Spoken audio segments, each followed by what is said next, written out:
fossils had their character flaws and points of obstinacy.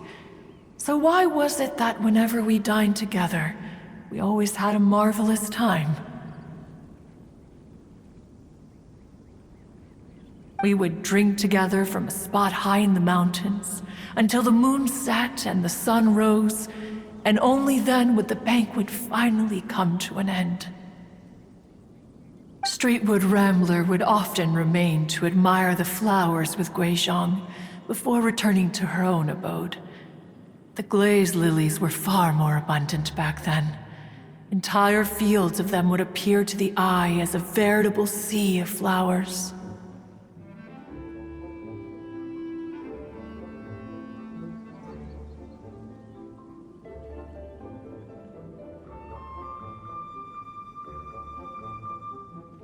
Streetward Rambler? That would be Ping. You probably know her as Madam Ping.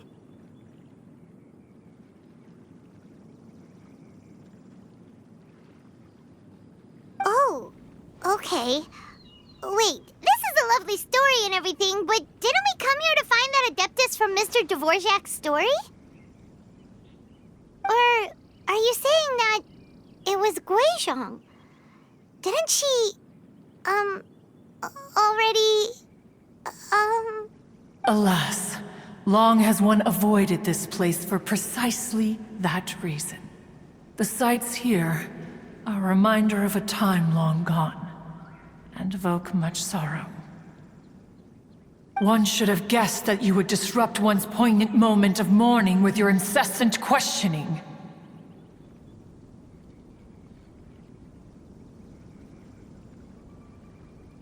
No matter, one will share the whole story with you now. In times gone by, one quarreled oft with Guizhong concerning mechanical principles. We each had our ideals, and neither would yield. Under the pretext of a social gathering, one invited the impartial Rex Lapis to judge the quality of our creations.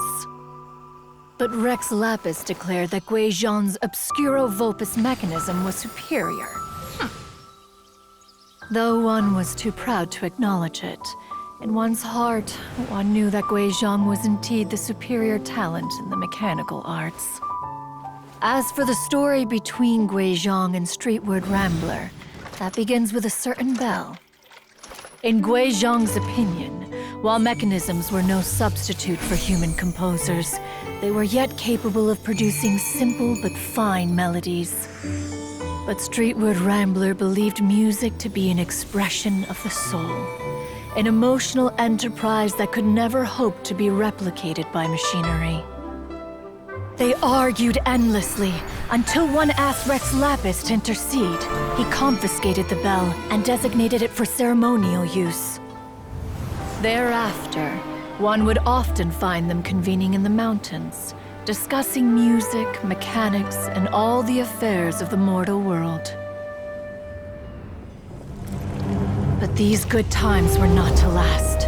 War broke out between the gods, and soon engulfed the Guili Plains. Guizhong was overpowered by the enemy, and fell in battle. When Streetwood Rambler and I arrived at the scene at long last, all that remained among the ruins was her lifeless body. After this, at Streetwood Rambler's request, Rex Lapis granted her the cleansing bell for safekeeping. To honor our friend's memory, one made a few finishing touches to her ballistic device. Many lantern rites have passed since then. Many greetings and goodbyes. Upon what do you gaze? The Guili Plains? No. It's everything.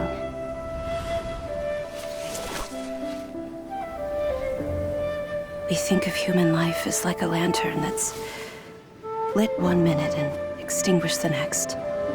But are we Adepti so different?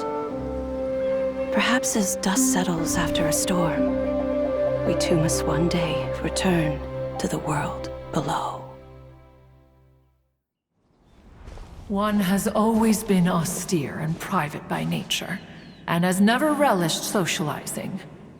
One's dealings with Guizhong were born out of discussions on the discipline of mechanics. What? You have loads of friends, and you seem pretty chatty. Just because one is not ignorant of social graces does not mean one is fond of them. One is perfectly capable of partaking in conversation despite being introverted. But in the end, one is nothing like Streetward Rambler. She is dauntless but thoughtful, not to mention eloquent and wise. Moreover, her friendship with Guizhong was far greater than one's own. Back when they were rivals, they would often compete against one another in the realm of musical composition. That cleansing bell was one of Guizhong's proudest works, having the ability to both compose and perform. Wait, that's weird. Didn't Madame Ping say she pestered an old friend for that bell? And she also said something about being a vain beauty when she was young or something. Streetward Rambler, a vain beauty. My foot. That bell has a sad history. Clearly, she refrained from sharing with you the truth of its origins, since the right time had not yet come. As for her old friend, who else could it be? As soon as Streetward Rambler heard that a certain Zhang Li wished to borrow the bell, she realized that the man was none other than Rex Lapis, and that he had made an enormous decision.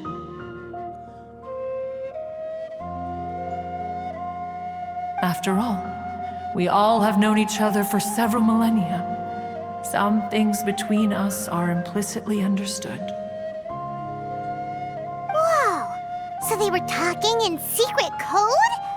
Oh, Paimon did not see that one coming. Enough of your intrusions. Where was one up to? Ah, yes. One remembers now. The cleansing bell is powered by a mechanical art, and can be used to great effect as an accompanying instrument. After the passing of its creator, it was used on numerous occasions during rites of parting. But Streetward Rambler did not acquire it from Rex Lapis for the purpose of producing further funerary tunes. No. Each time she rang it, it was to play the tune that Guizhong composed on it. The two once clashed over their beliefs about the meaning of music. Who would have thought that with Guizhong's passing and Streetward Rambler's mourning, two tunes composed in discord would eventually become one harmonious composition?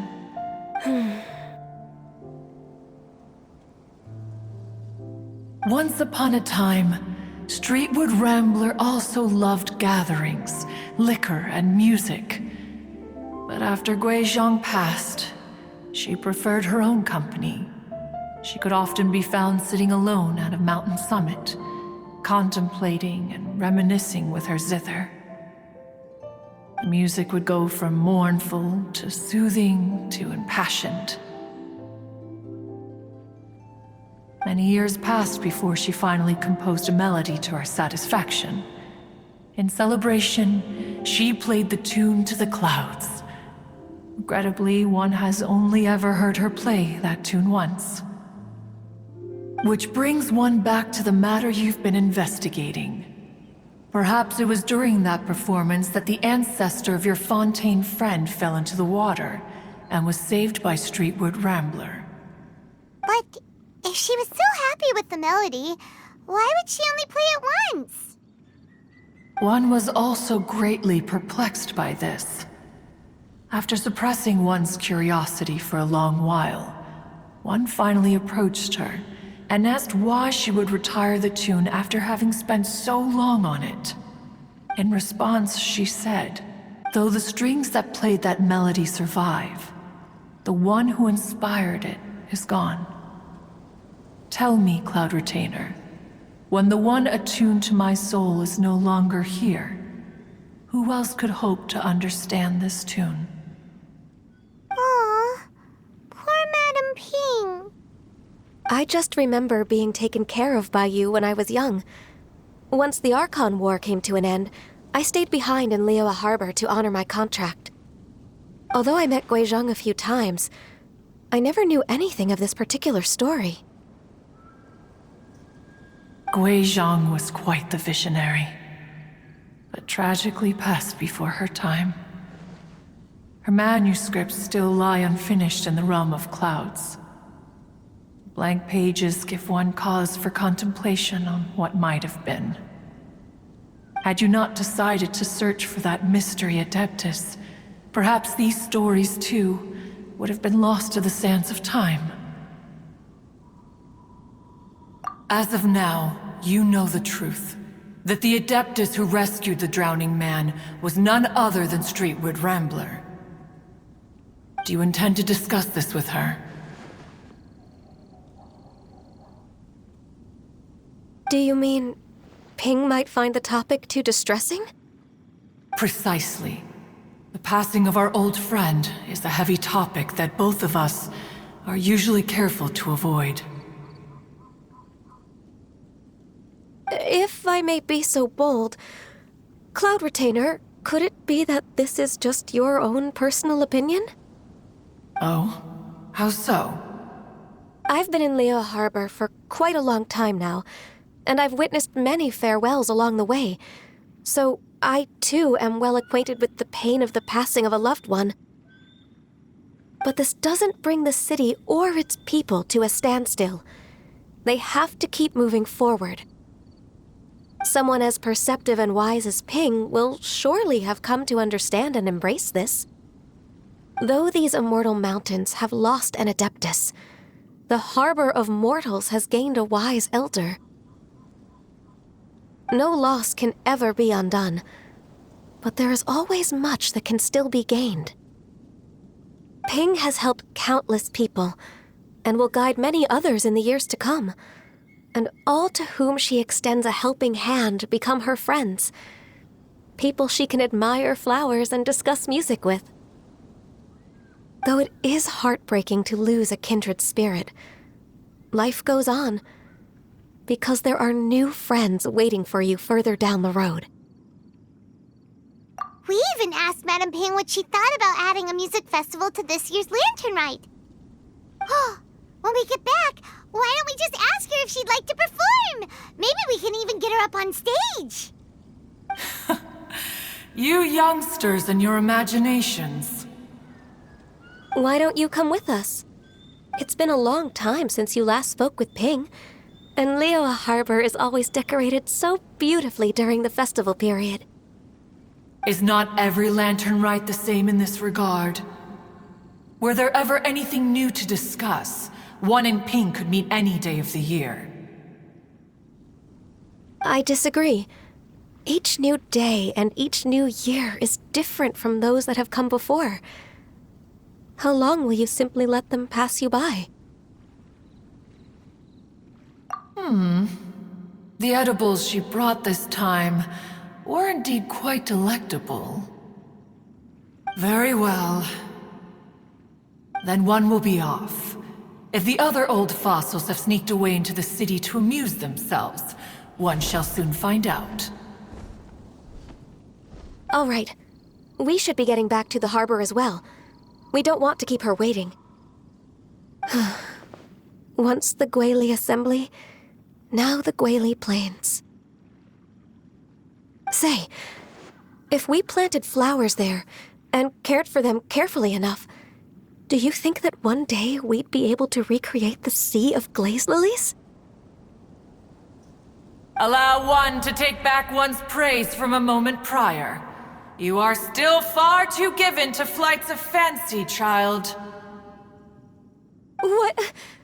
Cloud Retainer? You were still listening?